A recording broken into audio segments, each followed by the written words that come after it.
UK, but we actually saw quite a lot of each other, given the distance, and every time we were together, every time we spoke, it's the same old story, you know, he made me feel so good and wonderful, and this was the one. And I did fall very deeply in love with him, and I did feel very confident when we started talking about me going to Portugal to live with him that this was the right thing to do, because it had all been very wonderful at that stage. So I packed up my little flat, I found a tenant to go in it, I gave away my cat. That still hurts.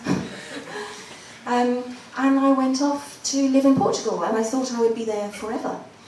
And it was just a really bizarre situation, because within 24 hours of getting there, it was absolutely apparent I'd just made the biggest mistake of my life. And this man who, for 2 years, had treated me like the most elevated, special princess, sorry to be so cliched, had really made me feel fantastic for these 2 years.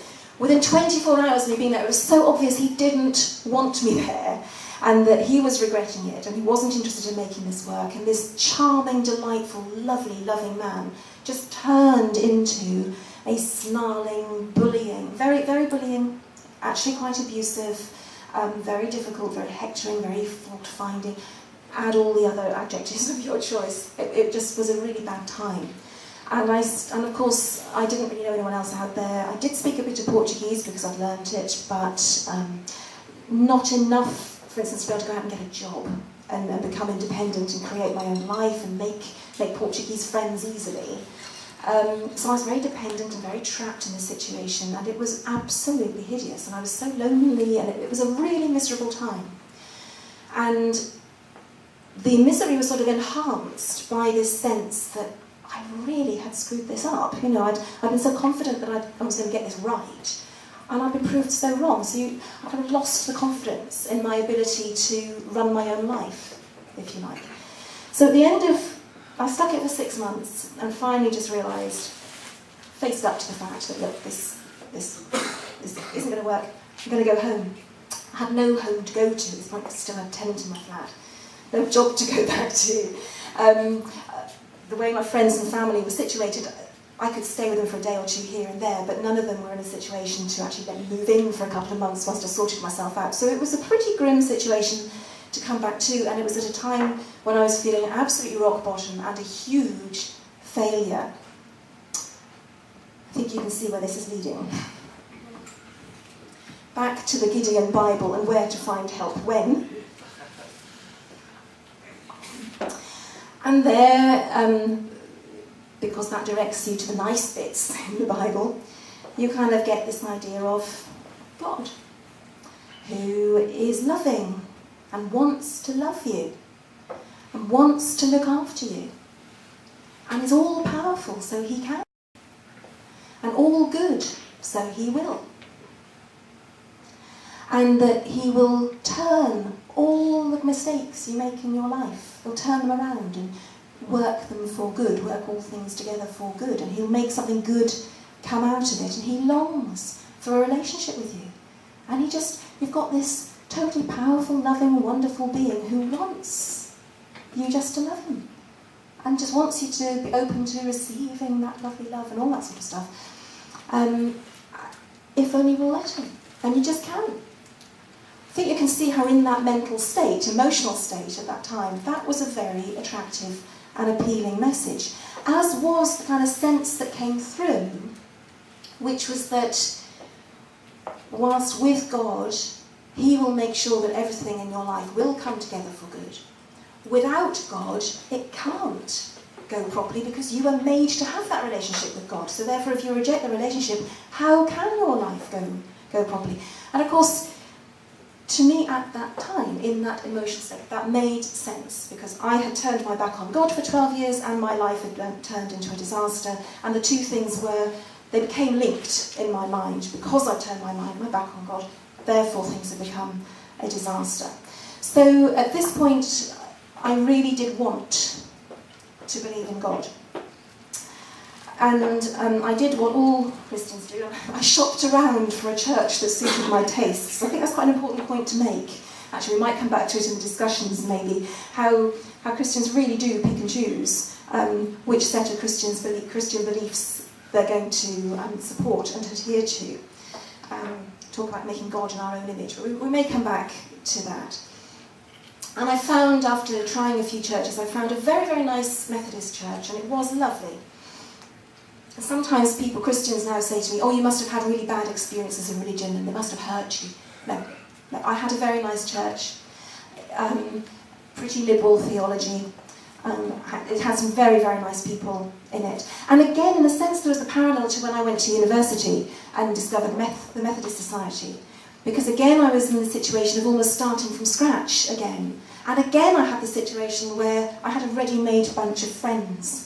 I didn't have to make the friend. They were there, just waiting to be friends with me, and they were nice, and that was good, and I had a structure to the week, and I could fill my Sundays, and I could fill several evenings during the week with all these activities. So it's really met an emotional need at the time. And the thing was, I liked the people, and I liked having these activities in the week. So it kind of felt as if it would be rude not to accept the beliefs as well. It kind of felt like part of the deal. If you want to be part of the circle, you've got to sign on the dotted line. You've got to buy into it. So I bought into it, and I certainly did have questions. There were things that didn't make sense to me, and I would sometimes ask the questions of the minister.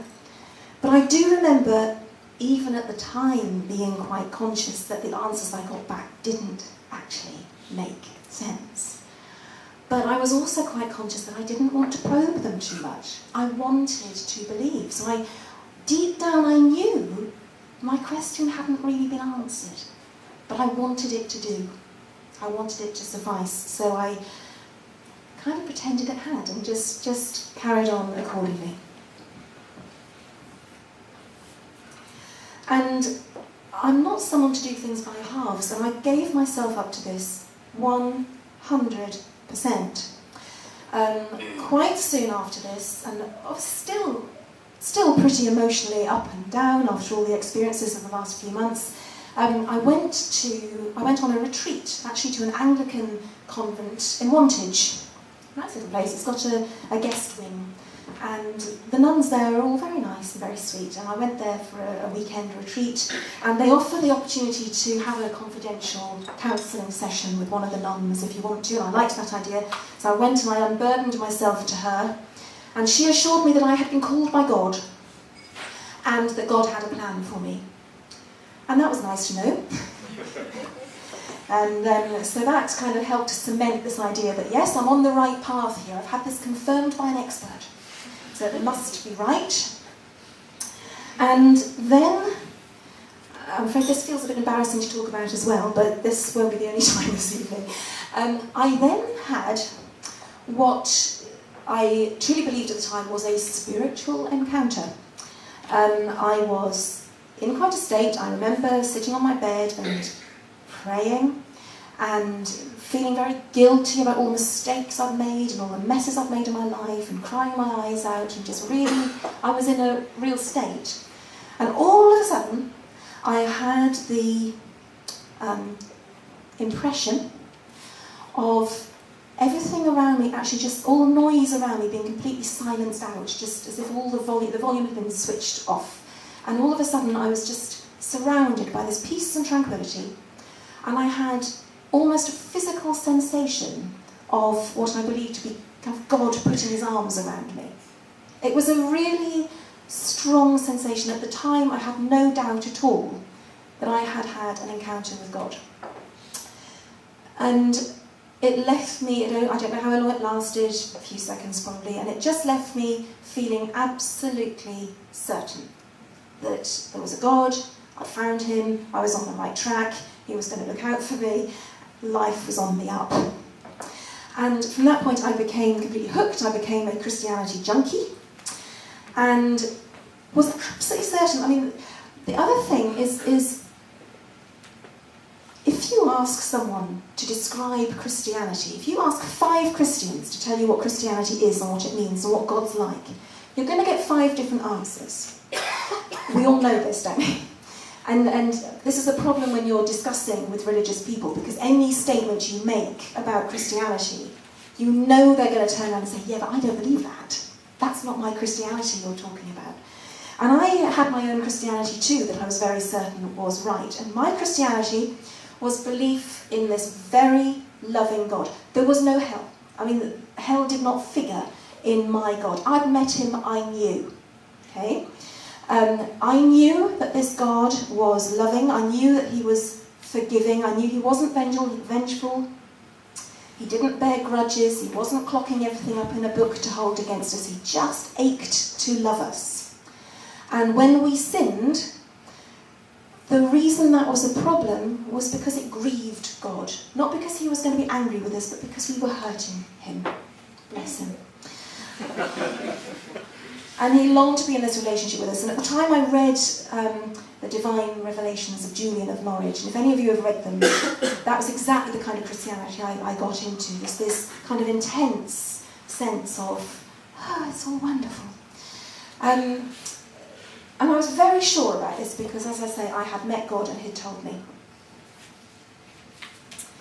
And for the next 6 years, this belief, this conviction, this relationship was absolutely central to my life.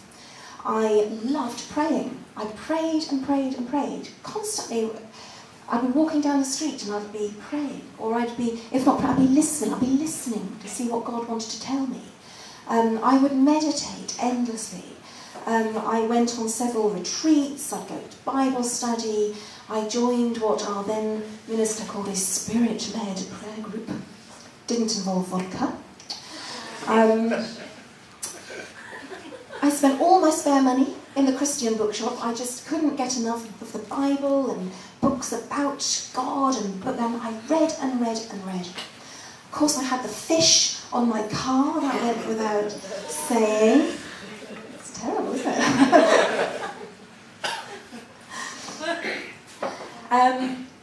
And I did nothing. I made no decision, ever, without praying about it first. I wouldn't have dreamt about it. I was convinced that God was in control of my life and should be in control of my life, and my life was better for it. I do find this acutely embarrassing to have to confess this to you now, because I do look back on this and I think, how did that happen? But it is a really important thing to stress and to get across, because the other thing that Christians will always say to a former Christian who's now an atheist is, you were obviously never really a Christian. I was a Christian. I know that because I'd met God. So that's how I got into it. That's how it felt when I was in it. I was very happy as a Christian. I liked it. I had a lovely church, and I was living in Tunbridge Wells at that time, and I had a really nice church, nice group of people. I had no reason to find fault with, or to criticise, or to be unhappy with my religion at all. And that's the other argument that you hear from religious people, that clearly you just got a bad church. No, I got a lovely church, thank you very much. So how did it come to unravel? Well, it was the year 2000.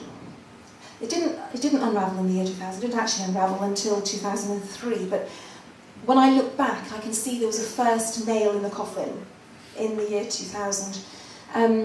Someone I loved very dearly, and at one time had wanted to marry, and we both, that's another story altogether. He was East German, these Germans wouldn't let him out, so we couldn't. And I absolutely adored him. He was killed in a car crash. And I was utterly devastated, as anyone would be when someone they love is killed in a car crash. But I was absolutely certain that my loving God was going to come through for me. I wasn't one of these unrealistic Christians who thought that because I was a Christian, bad things shouldn't happen to me and I should be spared the trials of life. It wasn't that at all. It was that I totally trusted in God to come to my aid in what was a severe hour of need and real grief and distress. I never doubted for a moment that I would feel his strength.